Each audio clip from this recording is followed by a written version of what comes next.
I'm ready for a flip through, are you? I'm going to show you this empty first so you can see the bones of it. Then I'm going to add the pieces to it. This little passport style folio is going to be tied up with this simple leather strip that has this little spider web effect on the front of it. So let me show you this. Has a fun cover, then a pocket right here in front. Then inside features another pocket, a belly band, and an internal moving pocket. Then a pocket here, a belly band here. Pretty simple, right? Simple to make too. So let's start to fill this up. The first pocket, how about these gruesome twosome witches? Let's put it in like this so that the orange pops. A vintage playing card that's been backed with some fun Halloween paper. I'm going to put that here. And how about this squatty tag with some raggedy twine on the top of it? I like that. Good start. Let's open up the inside. This is a generous pocket, so why not put our actual passport folio that's got a picture on the inside in here. The inside has a fun pocket and this little fun October 3rd, I think so, on the inside. Let's stick that right here. For the belly band, let's find a couple of little bobs. That's a label for booze. It's Halloween style. Kind of a steampunky ephemera piece there. So how about for this? How about, these double coffin lids. Aren't they fun? Clipped together with an orange heart, back with Halloween paper. Let's just slot them right in here. Right like that. I sort of like that. We already have in this place a little booklet. It's a booklet inside of a booklet with skull and bones on the inside. I'll leave it right there. That looks good. Now for this part, how about, witches, yes. Should we put it like this or like this? Yeah, I like this. I like to show that paper. How about one of these? Life and death embrace each other intimately and circle together in an eternal dance. That's kind of spooky, isn't it? So let's put that right here. And last of all, this is our gift card pocket. It's got a skull and a typewriter, some fun stamping on the back. Our Starbucks card fits right there. It says the silence, and back here it says horrible sight.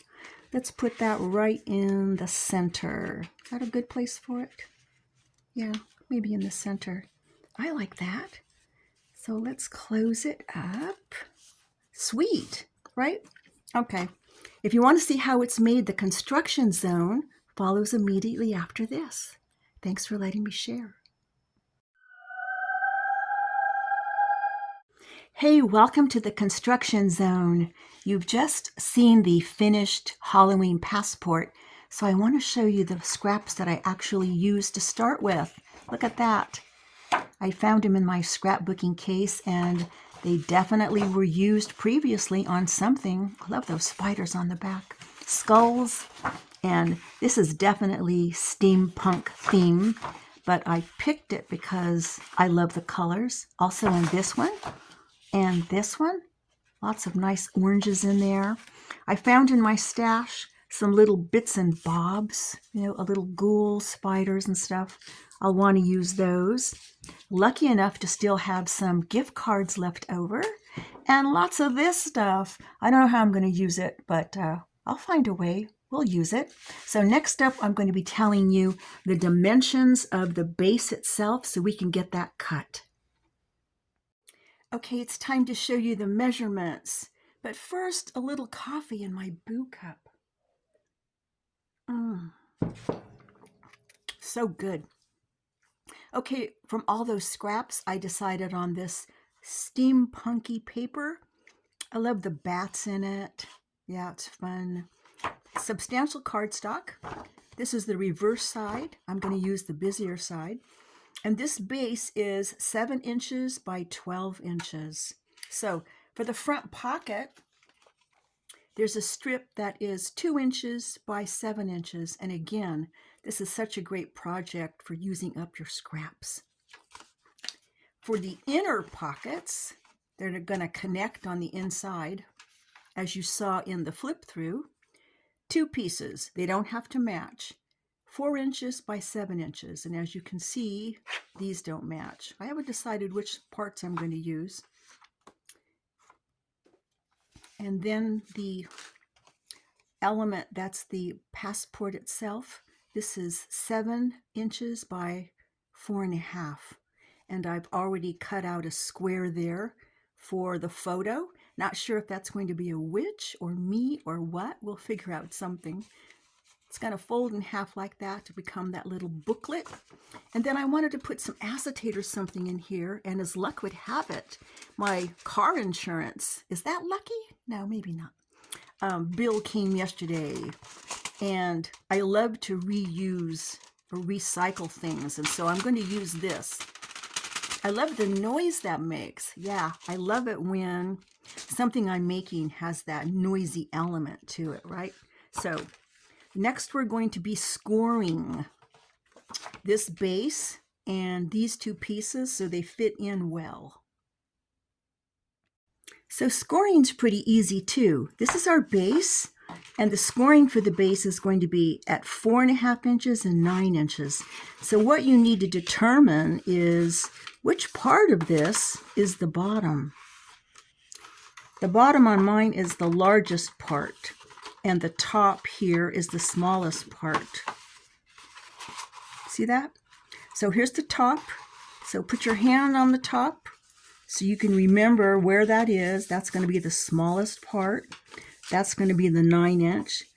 And this larger part here is the bottom. So the bottom's 4.5, right like that. And this top part is at 9. So now we have the 4.5 and the 9. That's your center part. So it should look like this.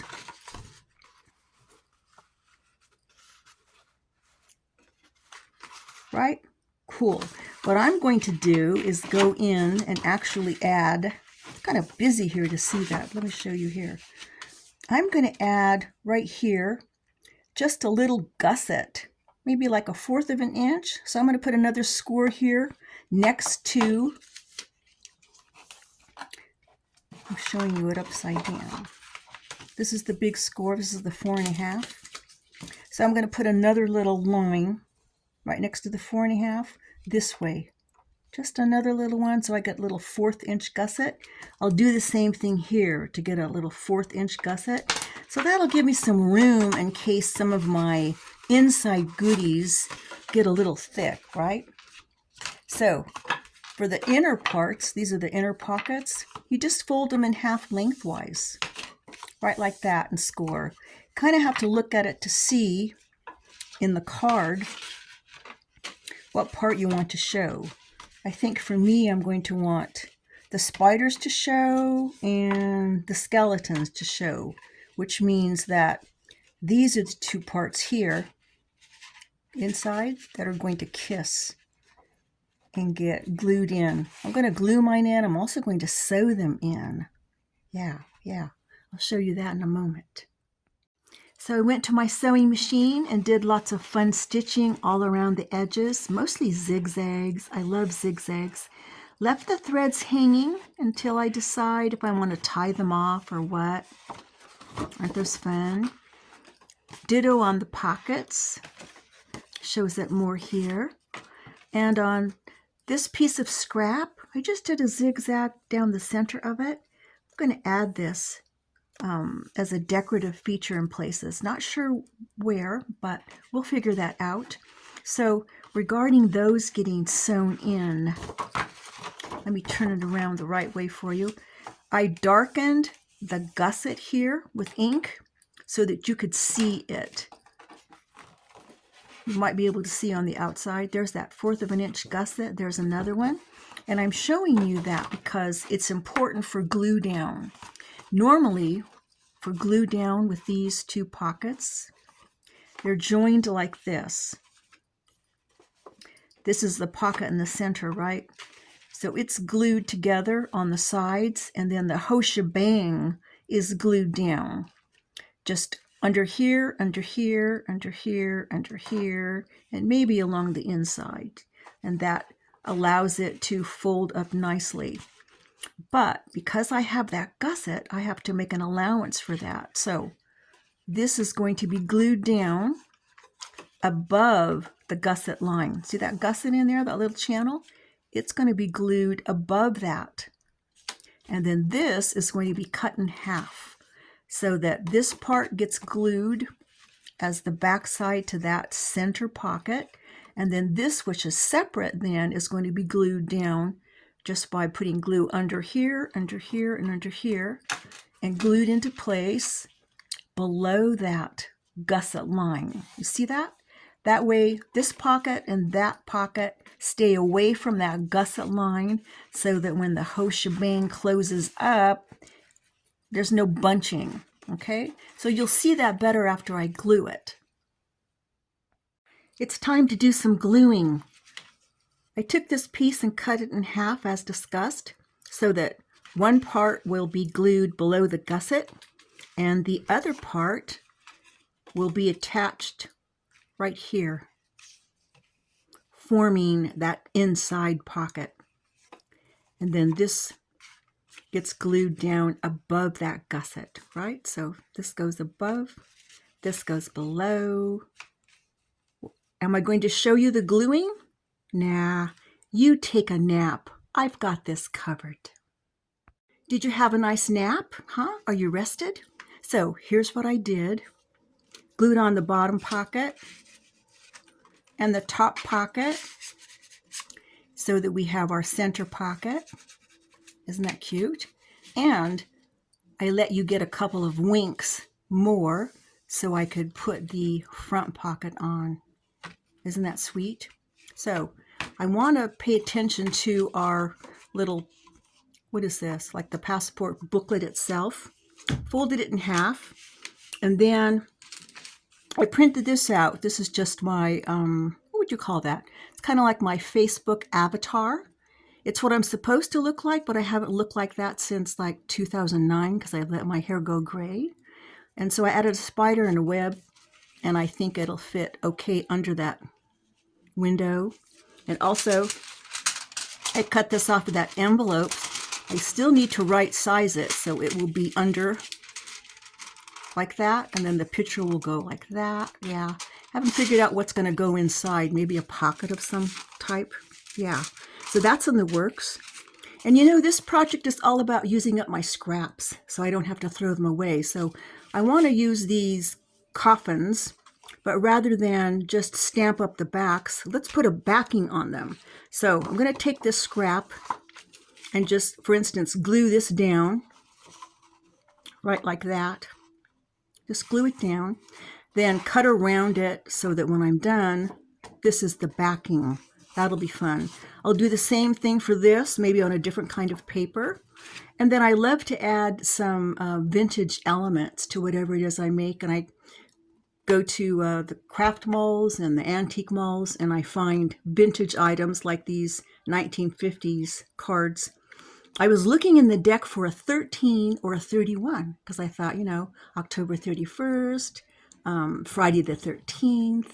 And for those of you that play cards, you know, actually use cards, you know why that didn't work out, right? So I'm going to be using a 9 and gluing some pretty paper on the back of it to make some kind of an insert.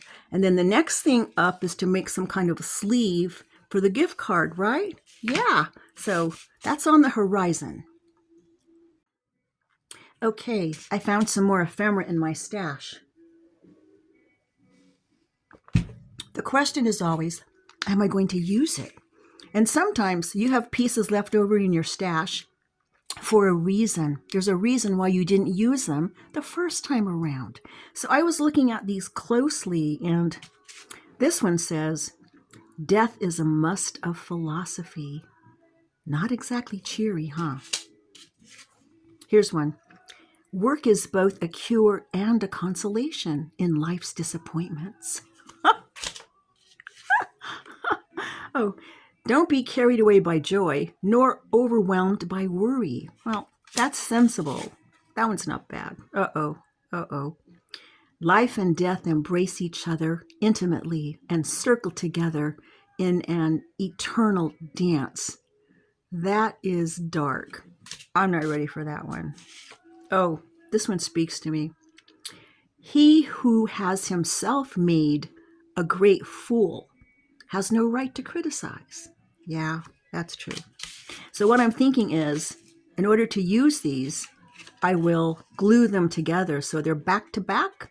So they're kind of like playing cards, sort of, and ink them up and use a few of them that aren't too objectionable. I have these 2 scraps left over, little caskets, so I back them with paper that I had in my scraps to make them more rigid for inclusion. And then I found this in my stash. This is from Eva. She's the Bohemian Crafter. You get a lot of freebies from her. I get them in emails maybe, 2 or 3 times a week. This is a typewriter with a skull, and I believe this is an outer pocket with flaps that you fold back and it glues to this base. But it's really too large for this application, so I'm going to have to right size this. Not by printing out another smaller one, because the object of this project is to use up my scraps, not create more, right? So I'll right size it by cutting it down and making it fit. Does that seem like a good idea? I think so. Time for more coffee. I just want to show you how beautiful the sky is out here. It's 11:30 in October. I really shouldn't be in my craft room making stuff. I should be out here, taking a walk. Yeah. The birds came this morning and ate all the seed. The squirrels came and ate the walnuts. Look how beautiful it is over there. Yep. I should be taking a walk. Maybe I'll do that. Put on one of my baseball caps. Take a walk. Enjoy this. Can you hear that breeze through the tree? I love that. Yeah. Sometimes real life outside is better than crafting. Okay, I'm back inside. It was sunny out there and I wanted to stay, but I thought, no, I'm in the mood to do this, so let's just do it. And that way we can have our walk at sunset, which is my favorite time to do it. I right-sized this down. You can see how it used to be big. I just did that by, cutting and cutting and cutting some more and then folding back. And yeah, I got it right-sized. And I'm like, okay, I need to make something to go inside. But will the gift card fit? This is accidental. I should have been thinking I'll make that the gift card holder, but I didn't. But hey, I left out, so that's going to work, right? Yeah, I'm happy with that. So also, while you were napping, I took one of the square scraps I have and just cut this pretty little, I have a punch that does this. It'll make tags out of everything. So I made what I call a shorty. See how it's kind of short? It's kind of a little chubster. And then I used my scallop punch and cut out some of the web paper to make this little decorative part. And then I added an eyelet and then some of that stringy, moppy stuff that I'm trying to get rid of, right? So I'm envisioning it right in the front. Yeah. Do you think that's a good idea? Yeah. So moving on the inside, this has a lot of sameness. So I'm thinking this is, and while I was outside, I made the squirrels hand over a couple of nuts and I've been chewing on them. I'm kidding. Don't mess with the wild squirrel. Okay, so I have this. I'm thinking like right here. No, not right here. Maybe right here. Just sort of a little belly band effect. I'll glue it down here and here on the underside so that something can slip in there. You always have to have a little tucky place for something like this. This is a freebie from Eva. I think it's supposed to be like a label for booze. It says something like dried at full moon. I don't know. Something like that. Or this little card here that's got a spider in it could go in there. Really want something brighter. But yeah, that's what I'll do. I think you're caught up. Yeah, it's time to heat up my coffee again. So good. Here's how it turned out. I needed something orangey, right? So I just added some orange. Yeah, pushed it over to the Halloween side. And then I have this other scrap paper, and I saw these kind of fun circles, and so I just used my circle punch to punch that out to make something that tucks right there. Yeah. So I don't think I showed you how this turned out. Once I put the picture in there, I added some raggedy stitching, and yeah, I like the way that looks. Backed it. So I need something here, and I have this scrap, and it's definitely cattywampus. It's like, it's crooked, right? So I'm thinking, I'll just go with it. I'll go with crooked. And that's growth for me, to be able to do that, like put in a crooked pocket, and then you know, I'll put something in it once I get it glued down. That's growth, because I haven't always accepted perfectly imperfect. Back in the late 80s, I had a boyfriend. His name was Mark. And I went over to his place, and he said, so what have you been doing today? You know, guys like to start out with, you know, conversation before they get down to the nitty-gritty, so I'm going along with it. And I told him I just spent 3 hours washing my silica. And he said, why did it take 3 hours? And I said, well, you know, there's the bug tar, and, you know, you got to do those, you know, the spokes, those have to be shined with a special kind of a creamy stuff. And then there's the inside and the vacuuming. And then, you know, you hit it with some wax. And he was like, Anne, you're striving for perfection in an imperfect world. I'll always remember that. He planted the seed, and of course it didn't grow until I started crafting. But now I'm much more able to accept the perfectly imperfect, especially in other people. Not me, mind you, but other people. Yeah, so I'm going to glue this down and move right along. I'm already thinking about how I'm going to tie it off when it closes up. Yeah. I have this, which is actual leather, which would be pretty around it. I could wrap it around and tie it. This alternative is stretchy. I like that because it's easy to get on and off then, right? Just tie it around a couple of times, tie it. I'm thinking this guy from my stash, it's a web with a spider in it, dangling from this. Do you like that idea? That could work. I also wanted to use this too, this little, it's a bulb pin. I have assorted ones in all different colors. So I would like to use it somewhere, but I'm not sure where I would use it. I might just add it to this, and it won't be functional at all. Not everything has to be functional. On these, I decided just to punch a hole and put this orange heart through it, right? We do that sometimes, and we end up with a couple of tags. We don't know where to put them, say in a junk journal. But it's nice just to put them together like that. They're movable. And just include them like that. And of course, I have to do some fun stuff on the front, most likely. But, so which should I do? You've seen the walkthrough or the flip through. Did I use this or did I use that? Help a girl out. I tell you everything. Oh, in the corner of my eye, I got this at Target last year. They're bones. One of those would be fun tied to the front also. Do you think it's too childlike? Yeah, I've never even opened it and used it, but it's an alternative. So, you're not going to tell me anything, right? I'm going to heat up my coffee.